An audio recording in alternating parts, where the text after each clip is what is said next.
Good morning, students. Today we are going to solve some numericals from the topic electric field and Gauss law. Now, the first question of the topic is the electric field components in the figure 1.88 are Ex equal to alpha x raised to power half, Ey equal to Ez equal to 0, in which alpha is 800 Newton per coulomb meter square. Calculate the flux through the cube and charge within the cube. Assume that A is 0.1 meter. Now, students, we have given that the electric field is along x-axis. It is shown in the diagram with the arrow. This arrow is shown here. कि जो electric field है that is along x-axis. Ey is equal to Ez is equal to 0. It means electric field has no component along y or z axis.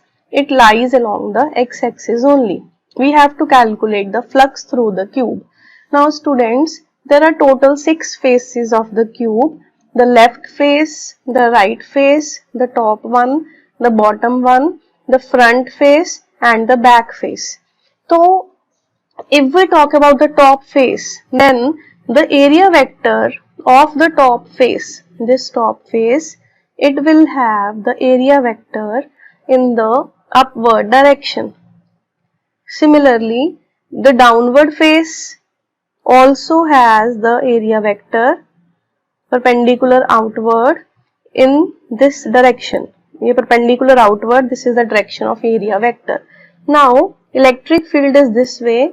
It means angle between the electric field and the area vector is 90 degree and its contribution towards the flux is 0.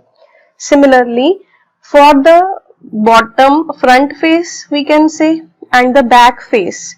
For the front face, the area vector is out of the page, out perpendicular outward, which is again perpendicular to this electric field and its contribution will be 0. Only the side faces, I can say only this left face and only the right face will contribute towards the electric flux. Out of the 6 faces, 4 faces की जो contribution है that will be 0 because angle between the electric field and the area vector is 0. Now, let us talk about these faces. If we talk about the left face, then its area vector will be this way and the electric field is along the positive x-axis. If we talk about the right face, area vector will be this way, means the direction of electric field and the area vector is same. Let this be face number 1 and let this be face number 2.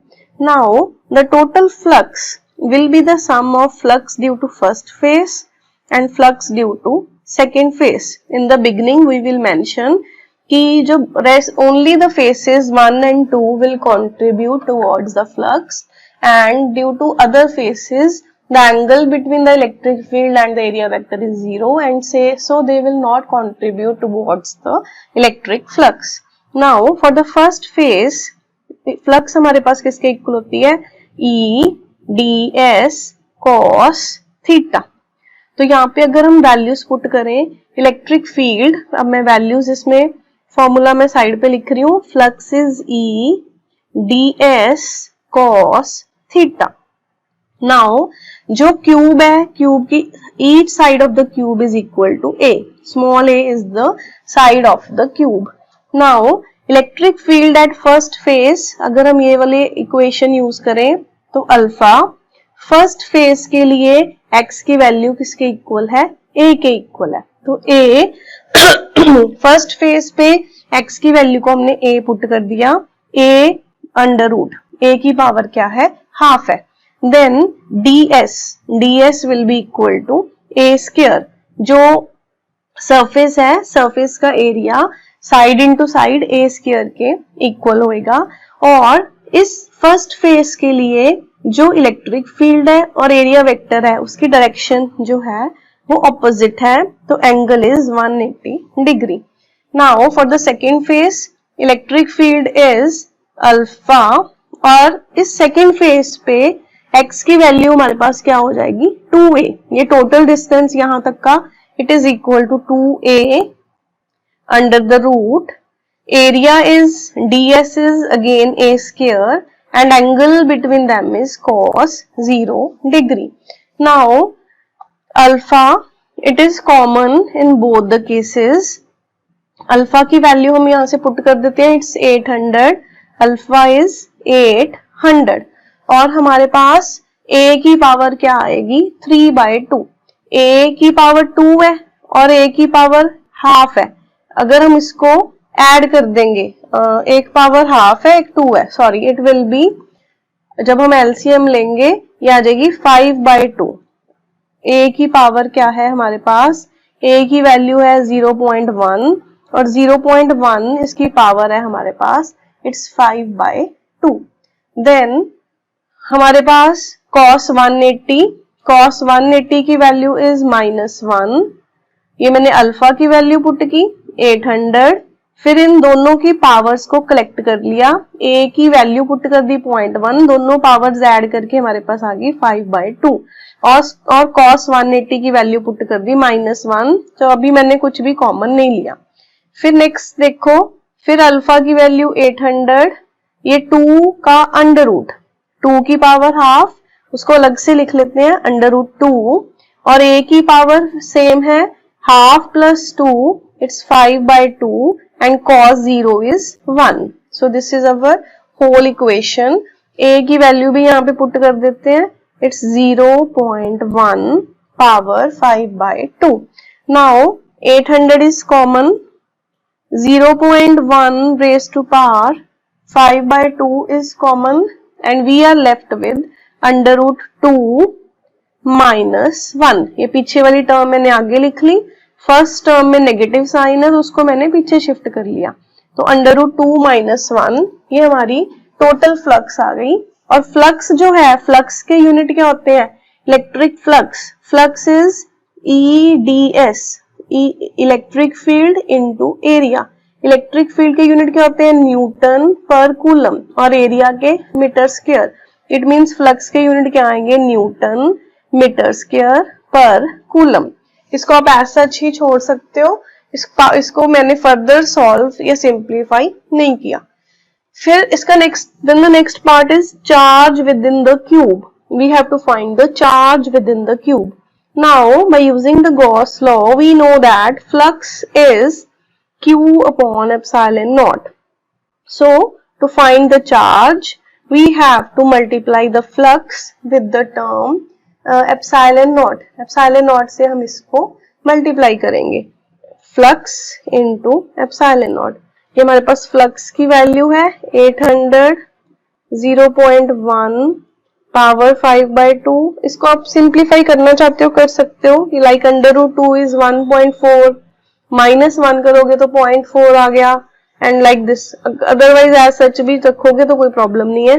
Under root 2 -1, epsilon naught की value होती है 8.854 10⁻⁻11। तो इसको 800 को इससे multiply करके you can write the answer, it will be the charge in coulomb. तो हमारा कूलम में ये वैल्यू आ जाएगी। Now coming to next question. Now the next question says कि electric field is uniform and in positive x direction for positive x and uniform with same magnitude in negative x direction for negative x. It is given that electric field 200 I cap क्या बताता है, direction. इसका मतलब when x is greater than 0 electric field is along the positive x axis and when x is less than 0 electric field is along the negative x axis. तो cylinder is placed at the origin से जो left hand side पे electric field positive x axis की तरफ है और origin से left hand side पे जो इलेक्ट्रिक फील्ड है that is along negative x axis. So it is given to us.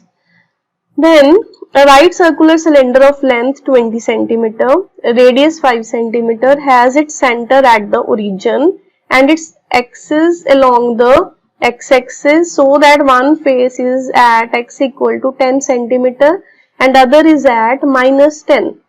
इसका मतलब है कि टोटल लेंथ 20 है, जो एक फेस है वो ओरिजिन से -10 डिस्टेंस पे है और जो दूसरा फेस है वो ओरिजिन से +10 डिस्टेंस पे है. Now what we have to find out, we have to find out, first part है net outward flux through each flat face. दोनों फ्लैट फेस की हमने नेट फ्लक्स जो है वो फाइंड आउट करनी है. Now let this be the first flat surface and this be the second flat surface.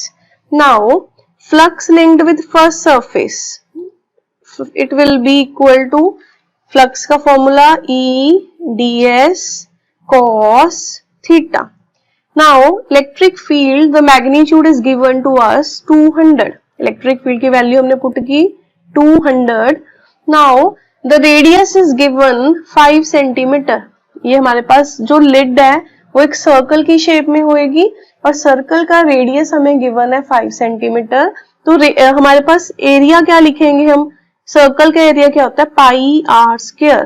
Pi radius 5/100, 5/100. ये मैंने एरिया की वैल्यू पुट कर दी पाई आर स्क्वायर. नाउ लुक, जो एरिया वेक्टर है वो आउटवर्ड डायरेक्शन में होएगा, इलेक्ट्रिक फील्ड भी इसी डायरेक्शन में एग्जिस्ट कर रहा है. It means angle between the two is 0.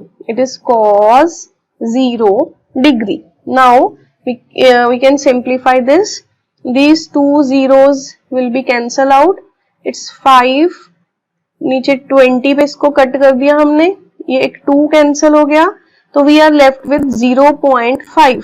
ये एक 0 पड़ा है यहाँ पे, 0.5 into 3.14. पाई की वैल्यू यहाँ पे हमने पुट कर दी and after multiplying it comes out to be, it is 1.57 and unit for flux is newton metre square पर कूलम.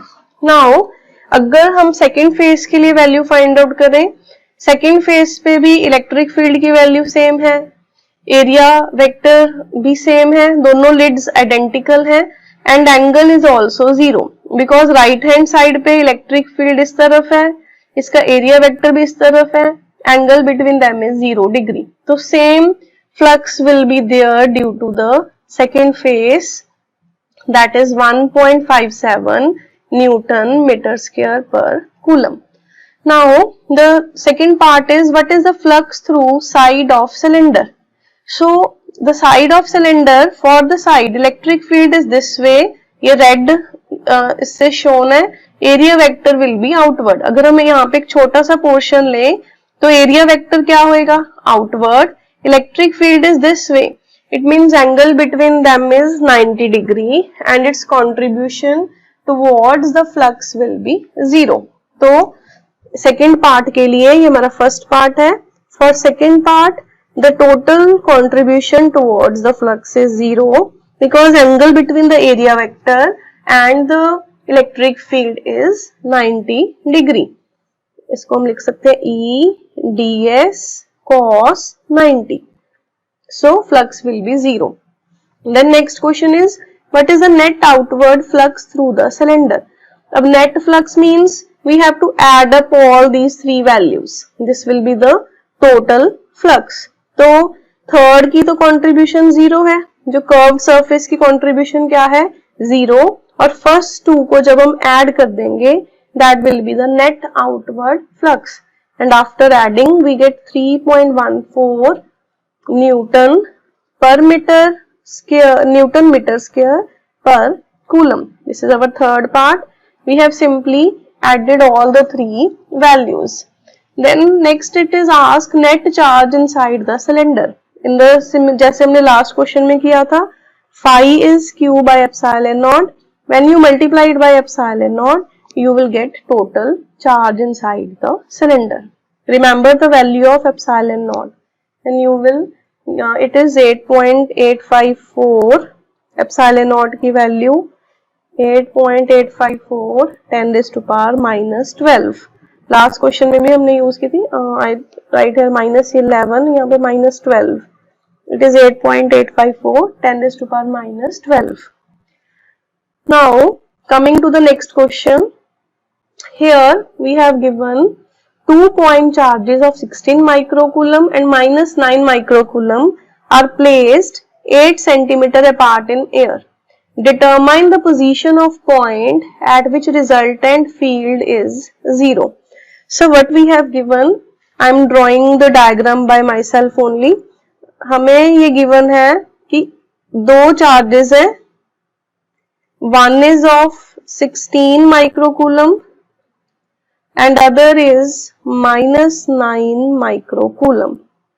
हमें वो पोजीशन, वो पॉइंट फाइंड आउट करना है जहां पे रिजल्टेंट फील्ड 0 हो.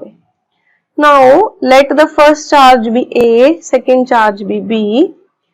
स्टूडेंट्स, अगर हम यहाँ पे कोई पॉइंट लेते हैं P, तो इलेक्ट्रिक फील्ड की बात हम कर रहे हैं, तो पॉजिटिव चार्ज का इलेक्ट्रिक फील्ड किस तरफ होएगा? P पॉइंट पे पॉजिटिव से outward, E1 will be this way. And negative का इलेक्ट्रिक फील्ड, सेकेंड चार्ज का इलेक्ट्रिक फील्ड किधर होता है? नेगेटिव से inward, means this way. Means अगर मैंने A और B के इन बिटवीन कोई भी पॉइंट लिया P, तो दोनों ही इलेक्ट्रिक फील्ड्स की डायरेक्शन सेम आ रही है और दोनों एड अप होके 0 वैल्यू नहीं बना सकते. तो keep this thing in mind कि when we have two charges which have opposite sign, तो उनके जो ज्वाइन कर रही लाइन के इन बिटवीन पॉइंट एग्जिस्ट नहीं कर सकता जहां पे इलेक्ट्रिक फील्ड की वैल्यू 0 हो. पॉसिबिलिटी होएगी ईदर ऑन दिस लाइन और दिस लाइन. तो हमने जो पॉइंट है वो हम स्मॉलर चार्ज की तरफ लेते हैं. Why on the smaller charge? Because ये चार्ज स्मॉलर है, इसका डिस्टेंस P पॉइंट से क्या होएगा? कम होएगा, तो ये उसको बैलेंस कर पाएगा. अगर हम ग्रेटर चार्ज की तरफ पॉइंट लेते हैं तो चार्ज भी बड़ा है, उसका डिस्टेंस भी कम है, तो इसका इन्फ्लुएंस क्या होएगा? ज्यादा. लेकिन हमें वो पॉइंट चाहिए जहां पे दोनों की वजह से जो फील्ड है वो 0 हुए. तो remember this thing, this is very important type of numerical. In such numericals अगर हमारे पास चार्जेस का ऑपोजिट साइन है, तो जो पॉइंट जहां पे इलेक्ट्रिक फील्ड 0 होएगा वो स्मॉलर चार्ज की तरफ पॉइंट हमारा एग्जिस्ट करेगा. तो इसको हमने कुछ भी ये कंसीडर नहीं करना. ये हमारे पास दो चार्जेस हैं, P पॉइंट भी हम यहाँ पे नहीं कंसीडर करेंगे, P पॉइंट हमने स्मॉलर चार्ज की तरफ कंसीडर कर लिया. Now the two charges are 8 centimetre apart, 8 centimetre apart. Now let us suppose this distance to be x. ये डिस्टेंस हमारा जहां पे हमने P पॉइंट सपोज किया है that is x. Now look, अगर हम इस पॉजिटिव चार्ज की बात करें, इस पॉजिटिव की वजह से इलेक्ट्रिक फील्ड किधर होएगा? Outward, EA will be outward. और इस नेगेटिव की वजह से इलेक्ट्रिक फील्ड किधर होएगा? Inward, it will be this way. It means P एक ऐसा पॉइंट है where electric field due to A can be equal to electric field due to B and we have to find that value of x. Now A का electric field क्या होएगा? 1/4 pi epsilon not. Formula हमारे पास होता है electric field का 1/4 pi epsilon not Q by R square. तो first charge की value कितनी है? 16, 10 की power minus 6. Now be careful while solving the numericals of force and electric field. We will not put the sign. Sign हमने नहीं लगाना जब force और इलेक्ट्रिक फील्ड के न्यूमेरिकल हम सॉल्व कर रहे हैं. अब A चार्ज का डिस्टेंस P पॉइंट से वो क्या है? 8 plus x. It's 8 plus x का square. Now electric field B का इलेक्ट्रिक फील्ड कितना होएगा? 1/4 पाई एप्सिलॉन नॉट 9 माइक्रोकूलम को कूलम में कन्वर्ट करने के लिए 10 की पावर -6 और B चार्ज का distance from the P point is x का स्क्वायर. नाउ इस स्टेज पे आप इस स्टेप पे always take the under root. कभी भी स्क्वायर वाली इक्वेशन आपको सॉल्व नहीं करनी. I have told you earlier also in the numericals of force, अब हम इसको जो फैक्टर्स कॉमन है उसको कट कर देंगे, cancel out, and we will take the under root. और जब हम अंडर रूट लेंगे 16 का रूट 4, 8 प्लस एक्स, 9 का root 3 upon x. Now it is a simple equation, इसको हम क्रॉस मल्टीप्लाई करके सॉल्व करेंगे। ये हमारे पास 4x, 8 3 सा 24 प्लस 3x, ये इधर आके सब्ट्रैक्ट होएगा, x इक्वल टू 24 सेंटीमीटर। ये हमारे पास आंसर आ गया। मींस 24 सेंटीमीटर के डिस्टेंस पे ये P पॉइंट एग्जिस्ट करेगा, where electric field due to A will be equal to electric field due to B। Now I am going to solve one similar question. मैं इसको solve नहीं करूंगी, सिर्फ आपको टेक्निक बताऊंगी इसकी। Here we have 2 point charges, 4 microcoulomb, 1 microcoulomb. जब भी इस टाइप का क्वेश्चन है, आप साइन देखो, अब यहाँ पे सेम साइन है। They are separated by 2 meter in air. Find the point on the line joining charges at which net electric field is 0. Now students, अब ये भी पॉजिटिव चार्ज है हमारे पास, ये भी पॉजिटिव चार्ज है।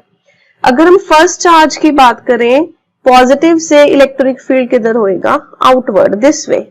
और अगर हम सेकेंड चार्ज की बात करें, इसका इलेक्ट्रिक फील्ड भी इससे क्या होएगा, outward, means this way. Now in दोनों को ज्वाइन करती लाइन पे एक पी पॉइंट हमें ऐसा मिल सकता है जहां पे electric field, total electric field क्या हो सकता है, 0, दैट कैन बी 0। तो हमने उस P पॉइंट को कोई भी डिस्टेंस सपोज कर लिया x, टोटल डिस्टेंस हमें गिवन है 2, तो रिमेनिंग डिस्टेंस क्या आ गया, 2 माइनस एक्स। अब ऐसी सिचुएशन में जरूरी नहीं है कि हमने लेफ्ट वाले को ही x लेना है, कोई स्टूडेंट राइट वाले को भी x ले सकता है, तो that you will show in the diagram. और आप एंड में आंसर लिख सकते हो कि अगर जैसे x की वैल्यू आ गई कि this much from the charge of 4 microcoulomb, या आप डायग्राम में भी शो कर दोगे तो वो भी एक ही बात है। तो P पॉइंट पे हमारे पास क्या होएगा, electric field due to first, electric field due to second. Now first का electric field, it means 1/4 pi epsilon naught. Charges 4 microcoulomb के हमने कूलम बना लिए, और डिस्टेंस कितना है P पॉइंट का, x square. And similarly E2 क्या आएगा, 1/4 pi epsilon not. Charge is 1 × 10⁻⁻6, और इसका डिस्टेंस कितना है, 2 - x स्क्वायर। तो फॉर इन सच न्यूमेरिकल्स आप ये ध्यान रखोगे कि पॉइंट कहां पे एग्जिस्ट करेगा। अगर तो सिमिलर चार्जेस हैं तो point can be in between, और अगर सिमिलर चार्जेस नहीं है तो साइड पे जो पॉइंट है वो हमारा एग्जिस्ट करेगा। तो नाउ आफ्टरवर्ड्स यू नो कैसे सॉल्व करना है। इसको आप कैंसिल करोगे, कॉमन थिंग्स को अंडर रूट लोगे, एंड उसके बाद आपने यहाँ पे x की वैल्यू जो है वो सॉल्व करनी है। Now you can easily solve this. Thank you.